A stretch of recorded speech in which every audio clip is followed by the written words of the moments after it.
l'apôtre Timothée et la prophétesse et docteur Joël Gloria Kabasele ont reçu la mission de démontrer la puissance divine par des signes, des prodiges et des miracles de Jésus-Christ au travers la prédication de la croix et l'enseignement de la foi. Ce matin, nous parlons de la véritable adoration. La véritable adoration. Seigneur lui dit, la femme, je vois que tu es prophète. Nos pères ont adoré sur cette montagne et vous dites, vous, que l'endroit où il faut adorer est à Jérusalem. Femme, lui dit Jésus, crois-moi, l'heure vient où ça ne sera ni sur cette montagne, ni à Jérusalem que vous adorerez les pères. Vous adorez ce que vous ne connaissez pas. Nous adorons ce que nous connaissons, car le salut vient des Juifs. Mais l'heure vient, et c'est maintenant, où les vrais adorateurs adoreront le Père en esprit et en vérité, car ce sont de tels adorateurs que le Père recherche.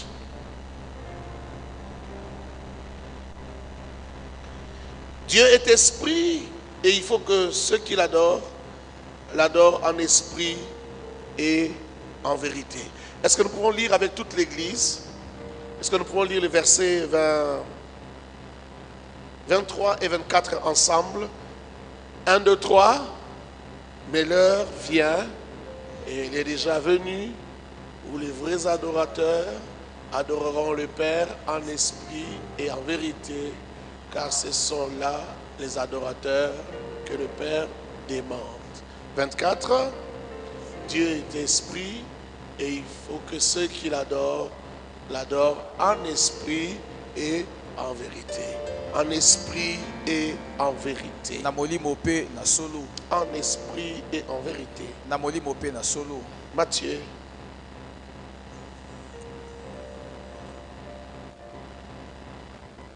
Matthieu chapitre 16.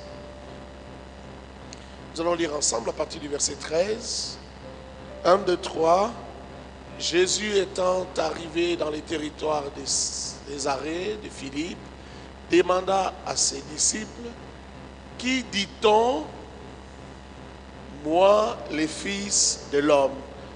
Dis-le un peu plus fort. Ils répondirent,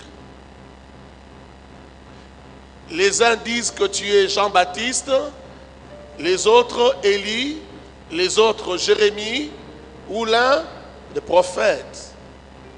15. Et vous, leur dit-il, qui dites-vous que je suis? 16.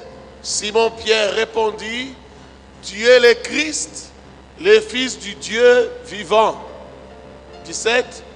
Jésus, reprenant la parole, lui dit, tu es heureux, Simon, fils de Jonas, car ce ne sont pas la chair et le sang qui t'ont révélé cela, mais c'est mon Père qui est dans les cieux.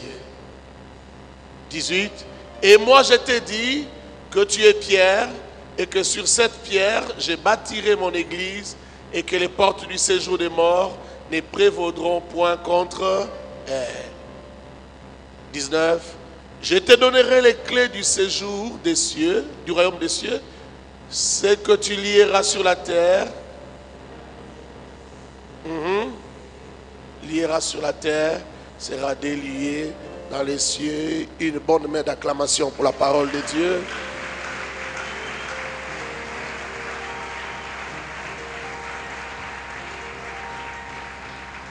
Lorsqu'on parle de la véritable adoration, on parle aussi des vrais adorateurs. On parle aussi des véritables adorateurs. Ceux qui adorent vraiment selon que le Père les veut. L'adoration, c'est sa nourriture. L'adoration, c'est l'expression de la foi. Adorer, c'est quoi? Adorer, c'est Rendre un culte à un Dieu. Et nous ne connaissons qu'un seul Dieu. Nous n'avons qu'un seul Dieu. Il n'y a qu'un seul Dieu. C'est Elohim. C'est Adonai. C'est celui qu'on a appelé Yahweh. Il n'y a que lui qui est Dieu. Que lui qui est Dieu. Et l'adoration, c'est lui rendre un culte. C'est reconnaître qu'il est Dieu. C'est reconnaître qu'il n'est pas un homme. C'est reconnaître que tout ce qu'il dit est vrai. C'est reconnaître que tout ce qu'il dit s'accomplit. C'est reconnaître que sa parole est vraie et véritable.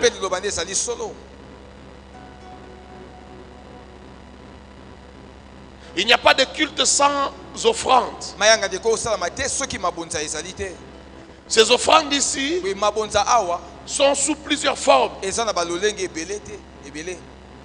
y a même des gens qui ont pensé que comme nous sommes au temps où les vrais adorateurs adorent en esprit et en vérité, il ne s'agit plus de donner des offrandes matérielles.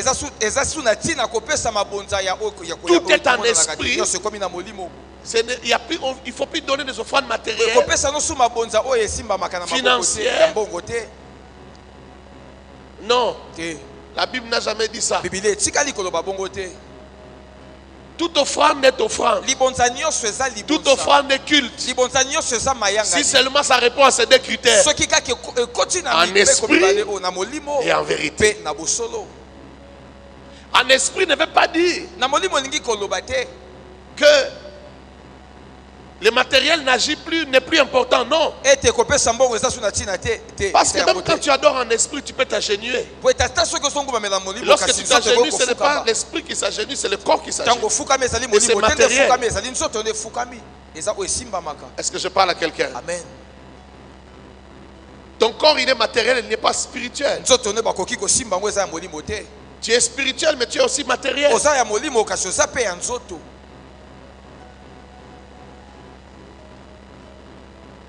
As-tu donné à Dieu un culte matériel et tu n'as pas eu de retour? Dieu t'a dit, je ne veux pas de ça parce que c'est matériel.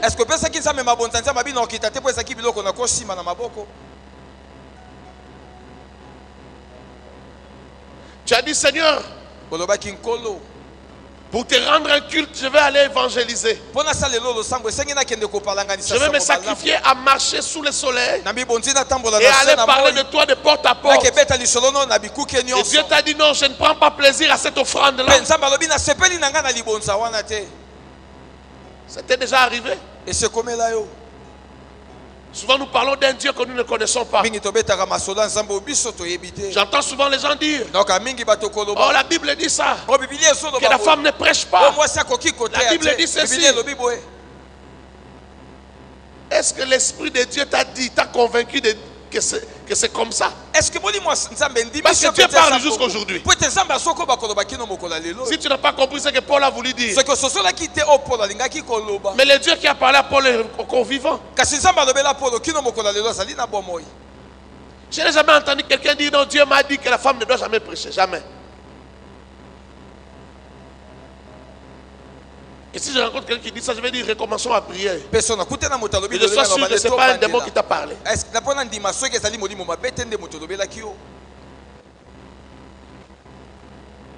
Il y en a qui sont allés jusqu'à dire nous ne sommes plus au temps de la loi, il ne faut pas donner les dîmes. Les pasteurs vous trompent, vous mentent. Ils vous demandent les dîmes pour s'enrichir. Mais dans ces églises, vous allez voir, ces mêmes pasteurs-là, ils prennent l'offrande.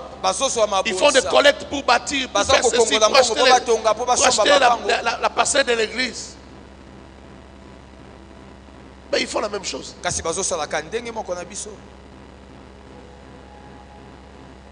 Quelqu'un me comprend ou pas? Quelqu'un me comprend ou pas? Vous savez, nous sommes dans un monde de mensonges. Un monde où tout le monde devient comme un politicien. C'est de la démagogie.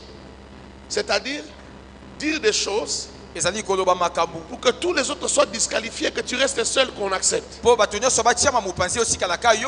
toutes les églises, on donne les dîmes. Il faut parler contre la dîme. Il faut parler contre certains comportements. Comme ça, tous les autres sont regardés comme des mauvais. Alors vous restez un petit groupe. On doit accepter, non, c'est vous qui êtes vrai. As-tu déjà donné la dîme? Dieu t'a dit, non, ne me donne pas la dîme. Tu as déjà vu ça? Mais moi j'ai déjà vu des gens à qui Dieu dit, ce n'est pas ta femme. Toi aussi tu as déjà entendu ça? Ça existe, hein? Des gens à qui Dieu a dit, ne fais pas ça. Ça c'est l'impudicité. Hein? Si c'est mal, Dieu peut t'arrêter, Dieu peut parler.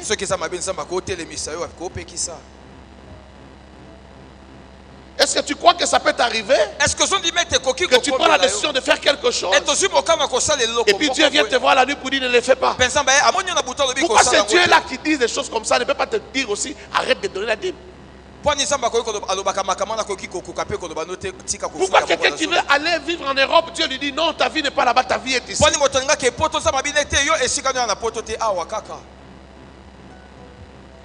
J'ai vu quelqu'un qui voulait faire un mariage en blanc. En blanc. Pour avoir les papiers. Mais Dieu vient dire ne fais pas ça. Toi tu ne peux pas faire ça. Mais s'il fait ce mariage-là, il aura les papiers pour vivre en Amérique. Mais Dieu a dit non. Pas toi. Pourquoi ce Dieu ne te dit pas, ne donne pas la dîme?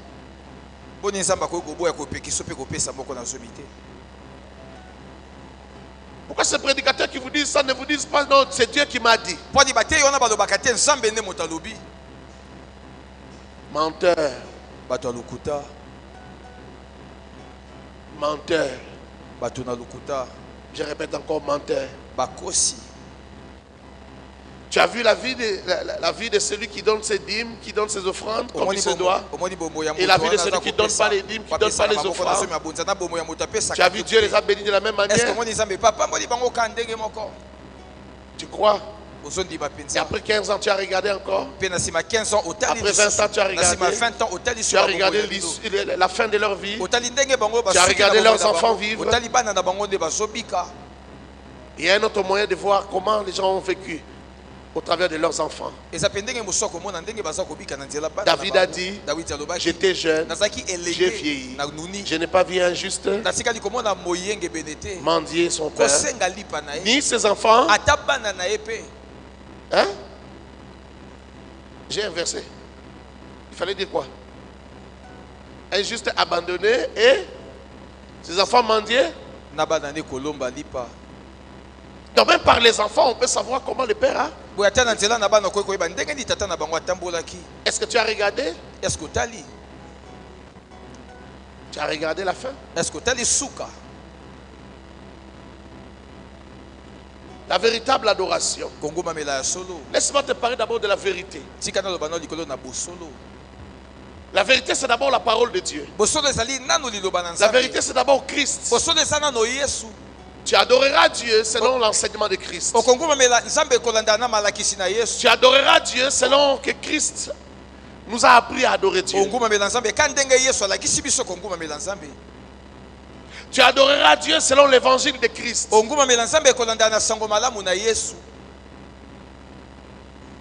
Christ dit, tu l'aimeras de tout ton cœur, de toute ton âme et de toute ta force. Tu l'aimeras. Il sera le sujet de tes pensées. Il sera le centre de ta vie. L'adoration, ce n'est pas seulement quand on dit à l'église adorons. Adorer est une vie. Qui est le centre de ta vie? Qui est le centre de ton existence? Il y en a qui parlent encore au nom de la coutume. Il y en a qui parlent encore au nom des aïeux. Il y en a qui parlent encore au nom de leur père, je ne sais pas qui sont déjà morts. Même leur mariage, ils le vivent en fonction de cela. Tu l'aimeras de tout ton cœur, de toute ton âme et de toute ta force. Tout ce que ta force te produira, tout ce que ton intelligence te produira, tu aimeras Dieu avec cela. Tu aimeras Dieu avec cela.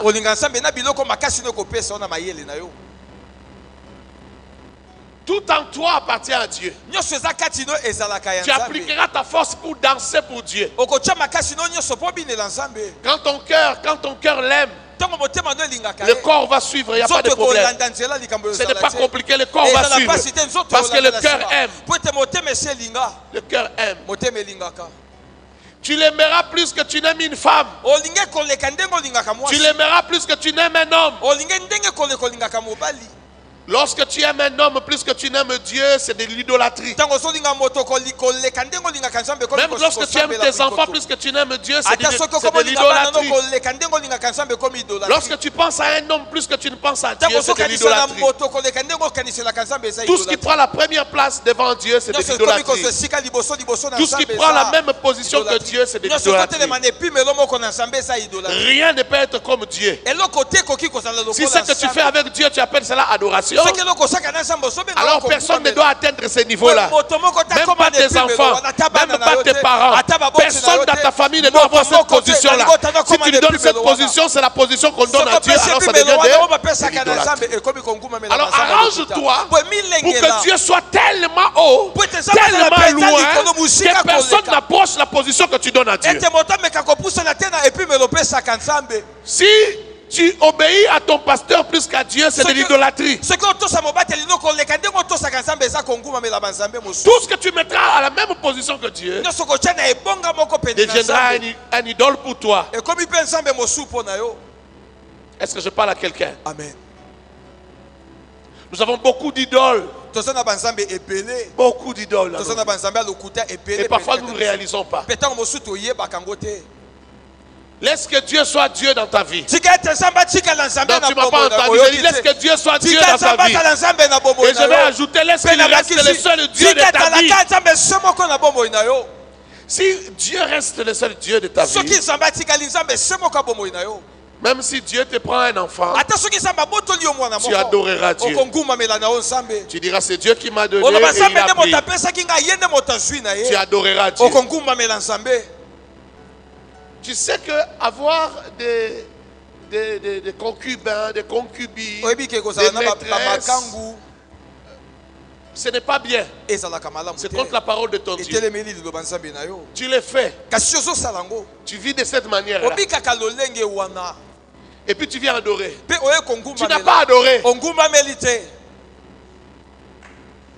Parce que ton adoration est un mensonge.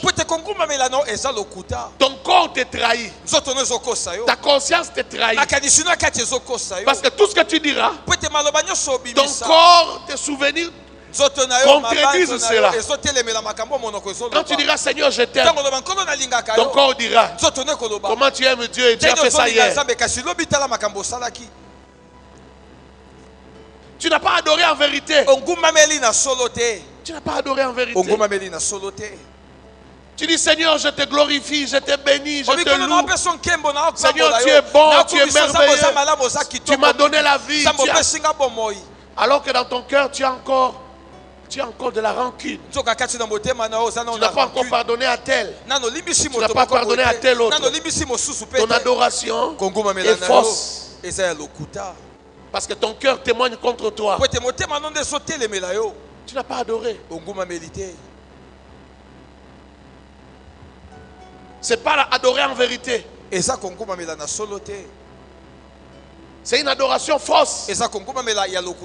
Parce que ta vie contredit ce que tu dis. La vraie adoration, c'est ta vie. Dis à ton voisin, la vraie adoration, c'est ta vie. La vraie adoration, c'est ta vie. La vraie adoration, c'est ta vie. Tu adores à chaque instant. Tu adores à chaque heure. Tu adores chaque jour. Ta vie est une adoration.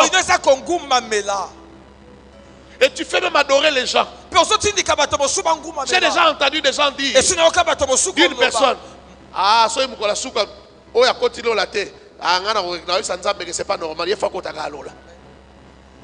Qu'est-ce qu'il est en train de faire? Il est en train de glorifier Dieu. Il est en train d'adorer Dieu. À cause de toi. Ta vie l'amène à adorer Dieu. Il y a des gens, leur comportement pousse les autres à dire non, Dieu existe. Non, Dieu est grand. Non, Dieu est puissant. Alléluia. Amen. Oui. Il y a solo. Oui. Il y a solo. Oui. Il y a solo. Toi tu dis tu adores Dieu. Même dans ta famille on ne reconnaît pas que toi tu adores Dieu. On ne croit pas en cela. La vérité de ta vie qu'ils voient ne correspond pas à ce que tu dis dans ton adoration. Est-ce que je parle à quelqu'un?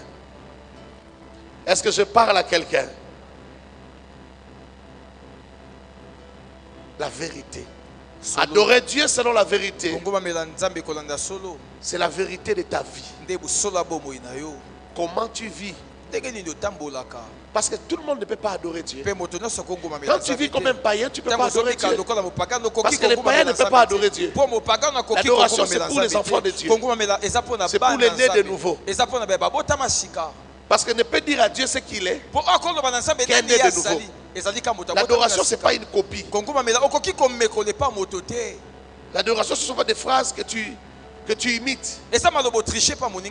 L'adoration, c'est ce que tu ressens, ce que tu connais de Dieu.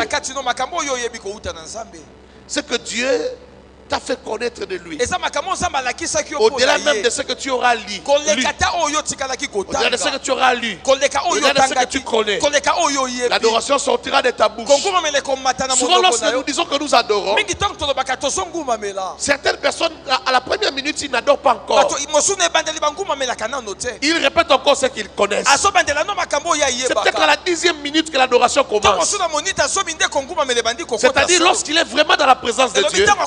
Lorsqu'il commence à dire des choses qui viennent d'en haut, des choses qui viennent du cœur de Dieu, des choses que le cœur de Dieu lui donne, c'est à ce moment-là que l'adoration commence.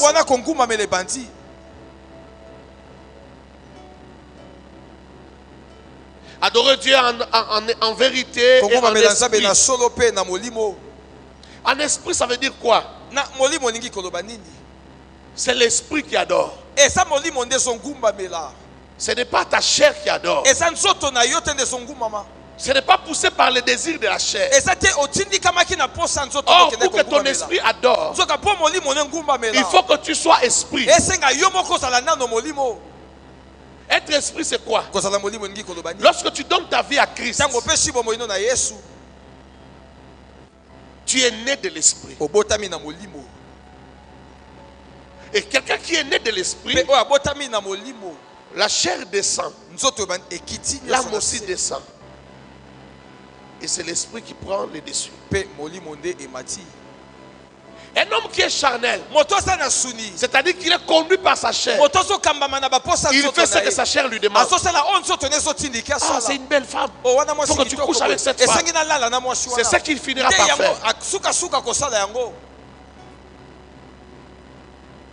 Sa chair lui dit, tu ne vois pas qu'on a laissé la nourriture là-bas? Si tu peux trouver les moyens d'ouvrir cette porte-là, tu peux prendre la nourriture. C'est sa chair qui lui demande. Il obéit encore à sa chair. Et un homme qui n'est pas né d'esprit, il lui est difficile de ne pas obéir à sa chair. Il y a des choses qu'il ne peut pas faire par éducation, par bonne éducation. Mais s'il a la malchance qu'un démon de vol entre en lui, même sa bonne éducation ne fera rien devant les démons. Le démon va l'amener à faire ce qu'il ne voulait pas faire. C'est pourquoi vous pouvez voir quelqu'un qui a bien grandi, un bon garçon, un bon comportement, mais un jour vous le trouvez, il s'est suicidé. Il s'est suicidé pourquoi? Parce qu'un démon est entré en lui. Celui qui est conduit par son âme,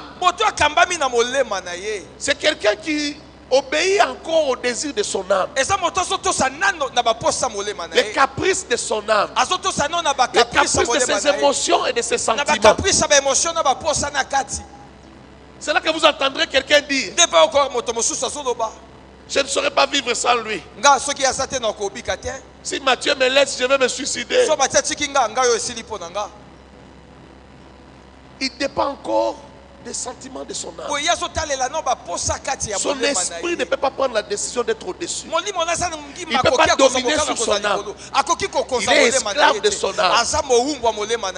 Dans mon livre La vie, le succès, le parfait, j'ai dit qu'un homme qui est conduit par la chair marche la tête en bas. Les pieds sont au-dessus, la tête est en bas.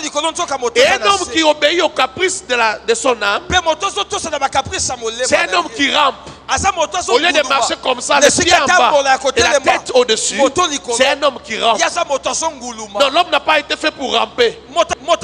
Ramper, c'est pour les serpents. Toi, tu n'es pas un serpent. Toi, tu dois marcher les pieds en bas, la tête au-dessus.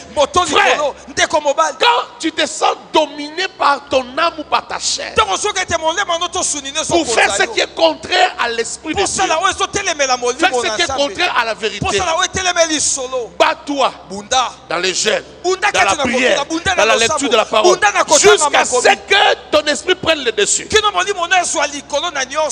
Et la première chose, tu devrais vérifier si tu as déjà donné ta vie à Christ.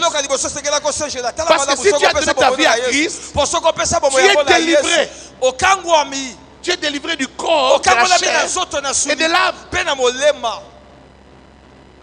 Alléluia. Amen. C'est pourquoi la Bible dit l'esprit est bien disposé mais la chair est faible. Mais regarde, l'esprit est disposé, la chair est faible. Qui doit gagner ce combat-là? C'est l'esprit. Les hommes spirituels prient même quand ils sont fatigués. Les hommes spirituels adorent même quand ils sont fatigués. Il est épuisé, il n'a pas la force même de parler.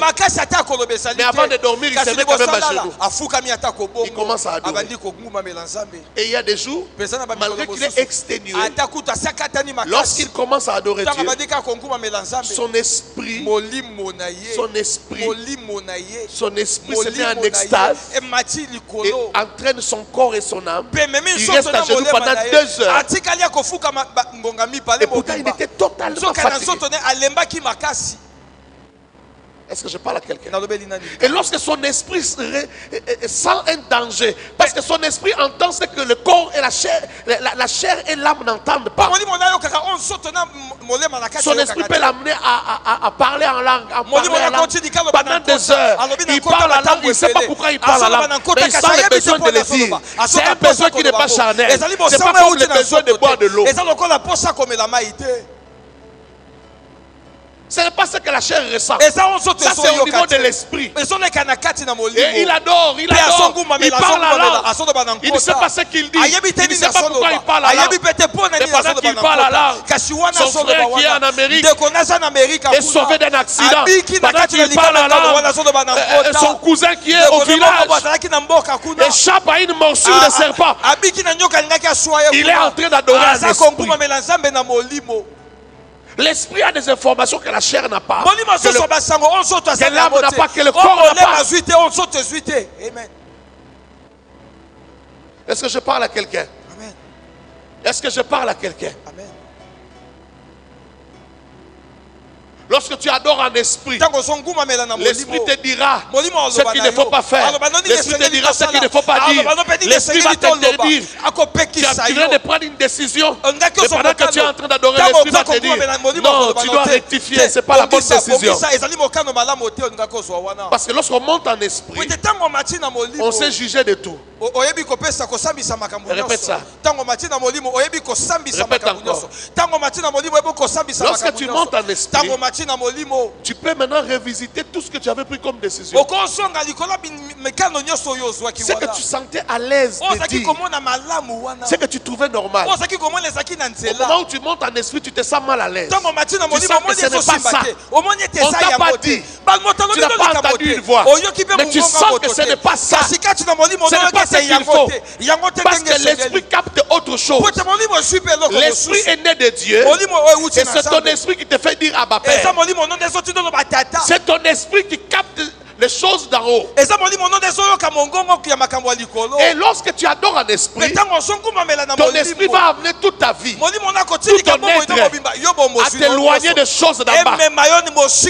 Tu peux avoir mal parce qu'on t'a ravi quelque chose. Tu peux avoir mal parce qu'on t'a volé. Tu peux avoir mal parce qu'on t'a fait du mal.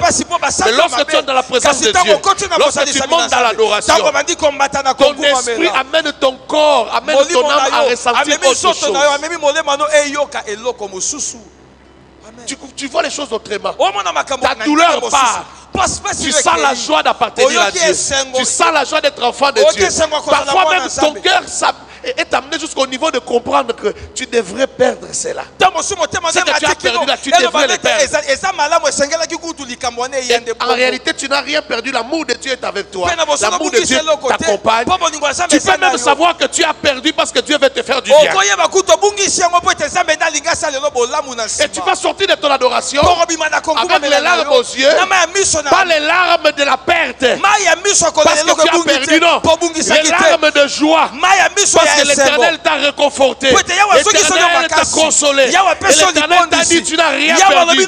L'Éternel t'a dit tout va bien. Je suis sur le point de te faire du bien. Tu n'as pas entendu une voix. Mais tu as entendu au fond de ton cœur, tu as entendu la voix de l'esprit qui te dit que c'était important que celui-là te vole. Pour que tu connaisses l'homme, pour que tu fasses attention à lui. Je te parlais, mais tu ne voyais pas. J'ai laissé qu'il vole pour que tu voies. Mais tu n'as rien perdu. Je vais te faire du bien. Est-ce que je parle à quelqu'un? Est-ce que je parle à quelqu'un? Écoute bien aimé, il est important d'adorer selon l'esprit. Lorsqu'on adore selon l'esprit, on n'adore pas selon l'agenda de quelqu'un, pas selon l'agenda de qui que ce soit. On adore selon l'agenda de l'esprit de Dieu. Tu adores selon Dieu. Tu adores à temps et à contre-temps. Parfois tu es en train de dormir, on te réveille la nuit, tu commences à adorer. Tu n'adores pas seulement à l'église. Tu as une fête, tu sens que tu dois quitter la fête. Tu as une fête, tu sens que ton esprit est mal à l'aise. Lorsque la musique païenne joue, tu te sens mal à l'aise. Il y a des gens qui disent les chrétiens aiment exagérer. C'est culturel. Non, il y a des zones qui sont négatives. Il y a des zones parfois sataniques. Il n'y a que l'esprit qui peut en juger. Tu peux être à une fête, on a invité un orchestre à chanter, pendant qu'ils dansent avec leur petite pilote là, ton esprit est mal à l'aise. Ton esprit se sent étouffé. Toi tu es à l'aise parce que c'est la chair qui est au-dessus. La chair est au-dessus. Ta chair veut voir les petits pilotes là. Et tu attends quand elle va se retourner. Tu ouvres les yeux. Ton problème, c'est que ta chair réclame. C'est pourquoi ils vous ont mis des petites danseuses là. Parce qu'ils savent que ça vous attire. Ça vous intéresse. Il y a des gens quand ils commencent à chanter, tu te sens mal à l'aise. Tu sens même, parce que même ce qu'il dit dans la chanson, ce sont des bêtises. Ça ne peut pas entrer dans ton esprit. Ton esprit refoule ça. Parfois, quand je passe, j'entends une chanson païenne. Je me pose toujours la question. Est-ce que tout le monde qui entend cette chanson comprend ce qu'on dit? Ils comprennent tous la même chose. Comment ils trouvent ça normal?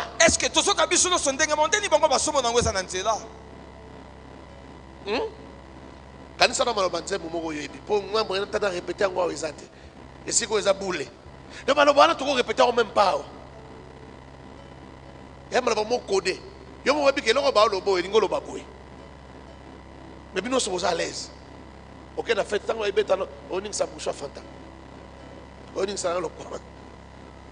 mais tu sais qu'on est en train de dire des bêtises.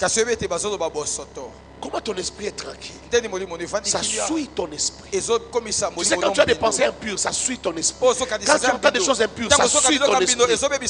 Si ton esprit est élevé au-dessus de la chair et de l'âme, il sera mal à l'aise. Mais si tu es dominé par la chair, si tu es dominé par ton âme, tu seras à l'aise d'entendre ces choses. Il y a quelqu'un qui me dit, oh, bon, conseil. Et là, on dit, sinon, ce matin, on va la tête. Malobanzambe, le barango déjà. Nous avons besoin de regarder un mystère. Malobanzambe, le barango déjà. Le jour où la vérité est sortie de la bouche du serpent, vous savez ce qui est arrivé?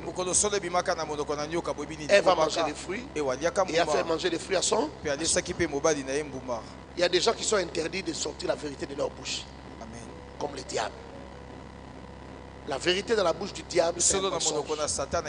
Parce qu'il te dira une partie. Et il laissera une partie.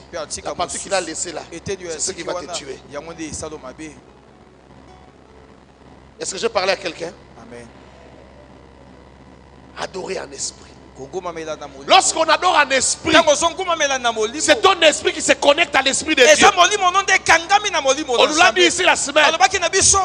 Tu dis à Dieu ce qu'il est, et lui aussi te dit ce que tu es. Pierre dit à Jésus, Jésus lui pose la question, qu'est-ce qu'on dit que je suis? Qui est-ce qu'on dit que... Non, tu es le fils de Dieu, tout ça.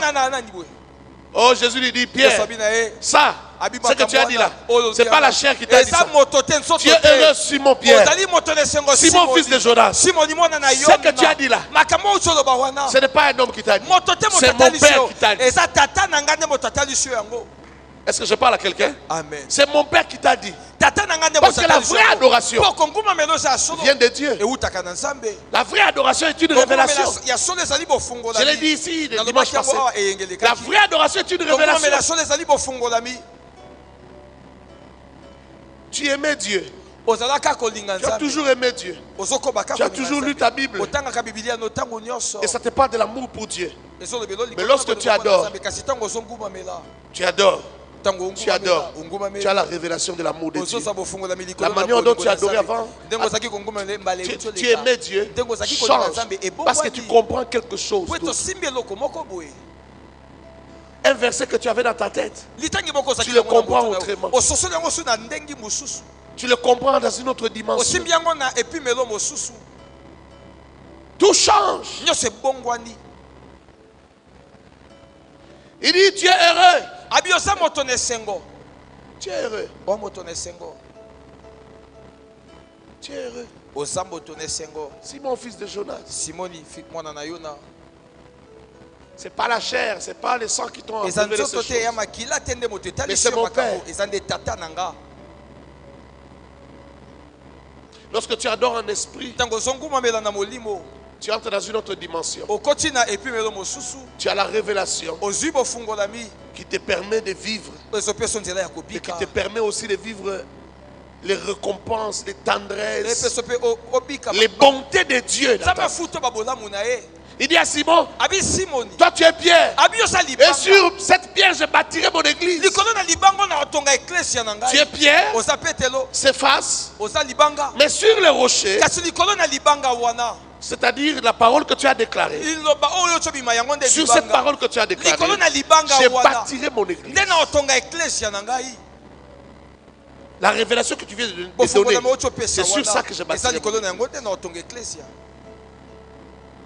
Et à cause de cela, parce qu'il a été le premier à comprendre cela, on a fait de lui le conducteur de ses frères. Il a dit les clés, les clés, je te les donne. C'est toi qui as les clés. Parce qu'il avait la révélation. Parce qu'il avait la vraie adoration.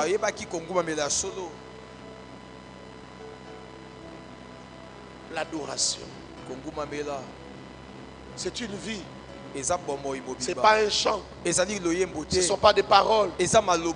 C'est une vie. Les paroles suivent simplement. Les paroles viennent après. C'est d'abord ton état d'esprit. C'est d'abord comment tu conçois Dieu. Dans l'adoration, on n'imite pas. Si tu entends quelqu'un vouloir faire comme quelqu'un d'autre, vouloir parler à langue comme quelqu'un d'autre, c'est à se poser la question s'il est vraiment en esprit. Parce que quand l'esprit te conduit, ta chair à un certain moment doit se taire. Ce que tu trouves plaisant doit se taire. L'adoration n'a pas besoin de l'esthétique. Les belles paroles, les belles phrases, un bon français. L'adoration n'a pas besoin de l'esthétique.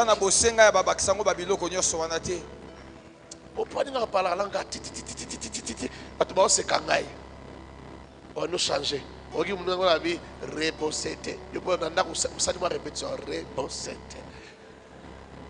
Quand tu es devant les gens, tu veux parler comme ça. On doit adorer. Si c'est l'esprit qui te pousse à adorer, tu dois adorer selon les... Si l'esprit dit seulement dis ce que l'esprit dit. Laisse ta bouche dire ce que l'esprit dit. Et sois à l'aise de dire ce que l'esprit dit. Frère, une prière conduite, inspirée par l'esprit, est très compliquée. Tu peux être là comme ça pendant 2 heures. Oh Seigneur Jésus. Oh Seigneur. Tu veux dire autre chose, tout ça. Oh Seigneur Jésus.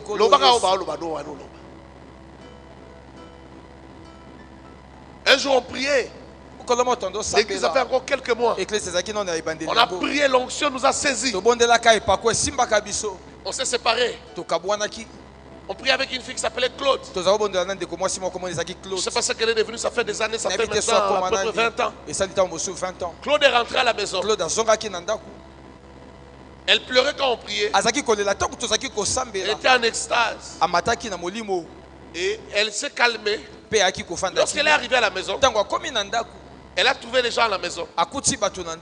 Pour dire, quand il a voulu dire bonsoir,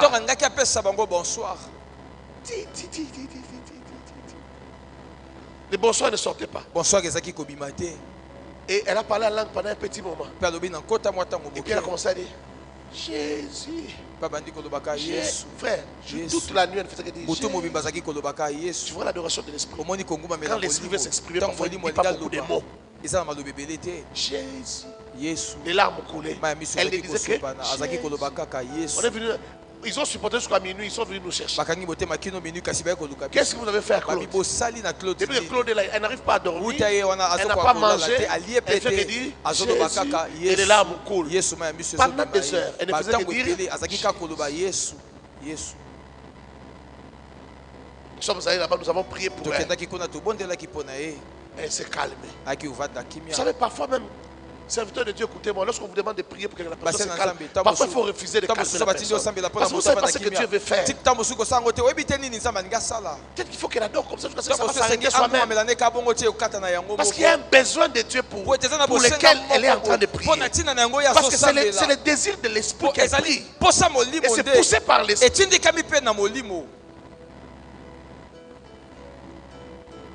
Yo mon ami tazo prier, dans ta prière à continuer à mots ya français à ma casse. C'était mirobolant Seigneur. On a la prière était. On a la prière était. D'abord moi on est élu on est dit.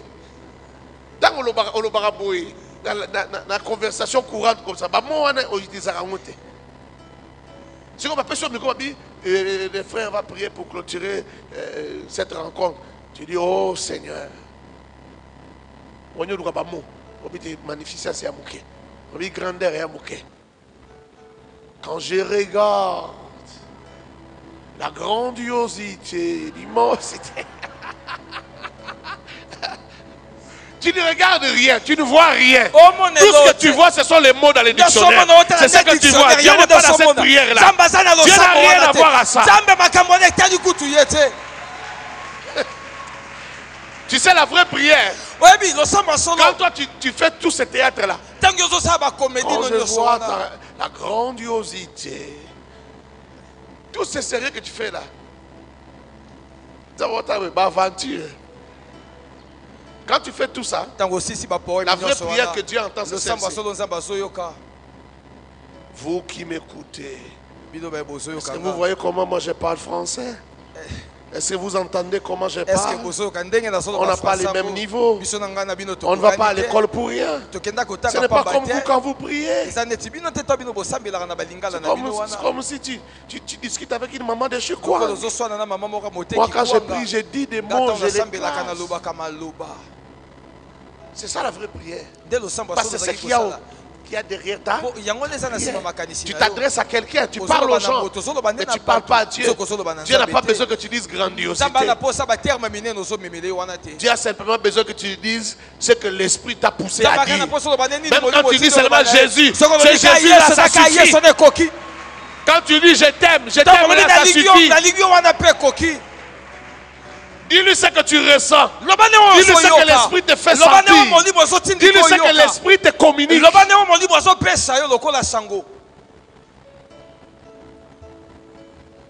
La première fois dans ma vie que l'Esprit m'a saisi.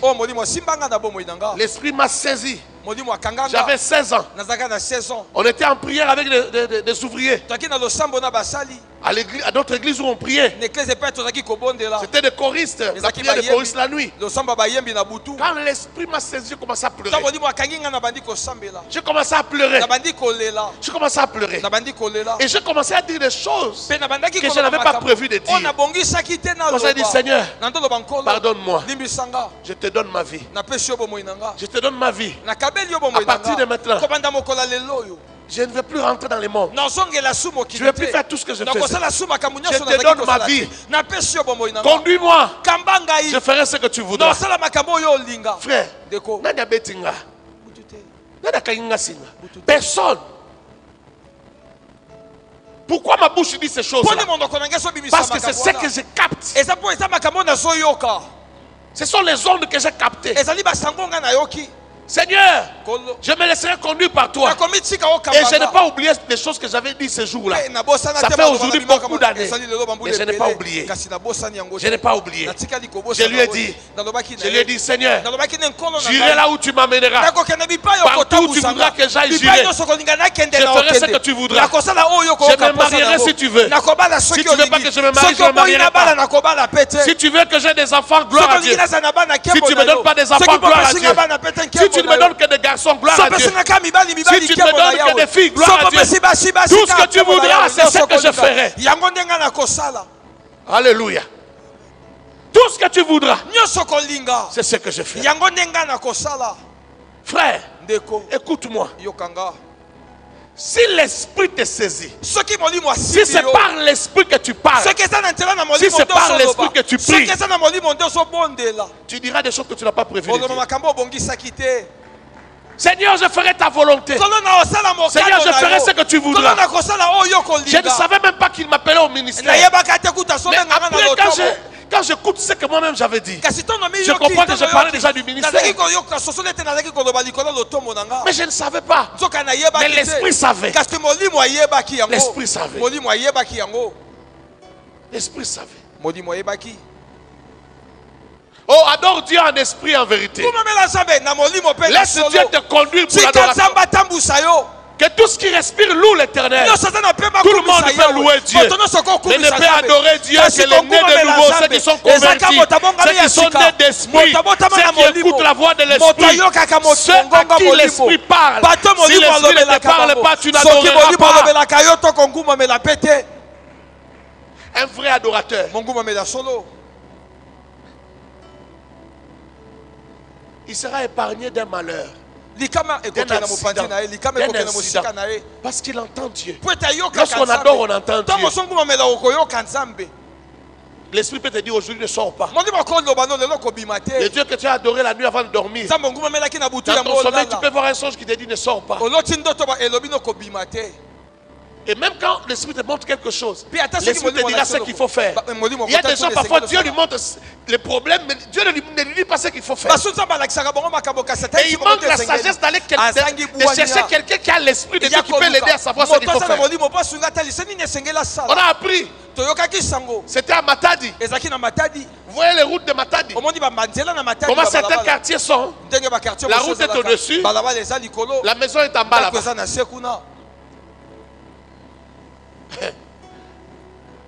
Un monsieur voit bien la nuit.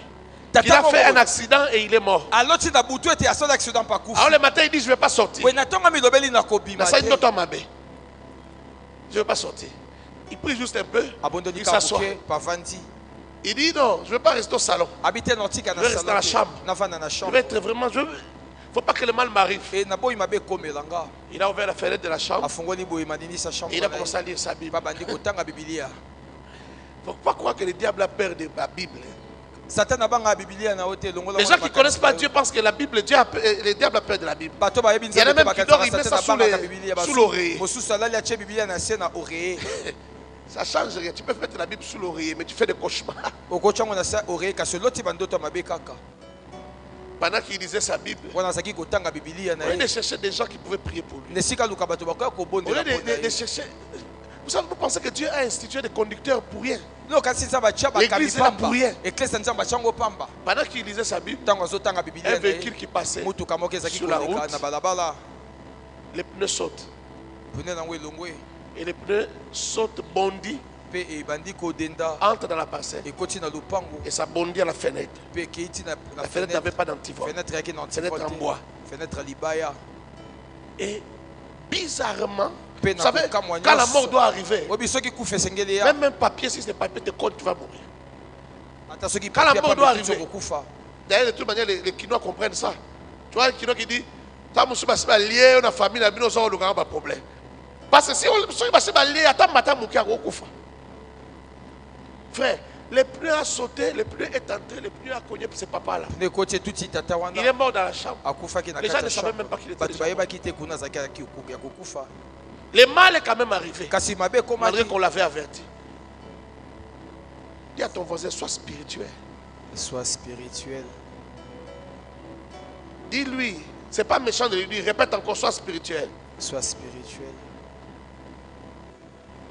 L'adoration, c'est la respiration d'un fils de Dieu. C'est la respiration de ceux qui sont nés de nouveau. C'est la respiration de ceux qui vivent avec l'Esprit de Dieu. C'est la respiration de ceux qui crient Abba Père au fond de leur âme.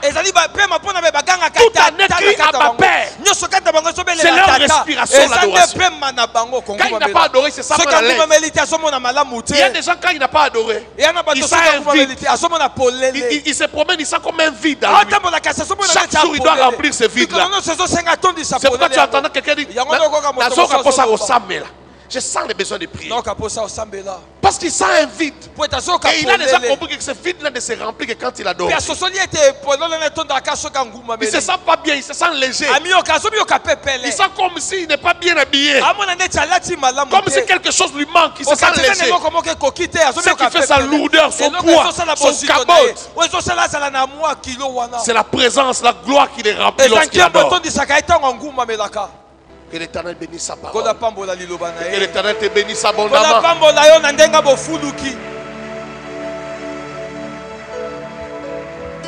L'apôtre Timothée et la prophétesse et docteur Joël Gloria Kabasele ont reçu la mission de démontrer la puissance divine par des signes, des prodiges et des miracles de Jésus-Christ au travers la prédication de la croix et l'enseignement de la foi.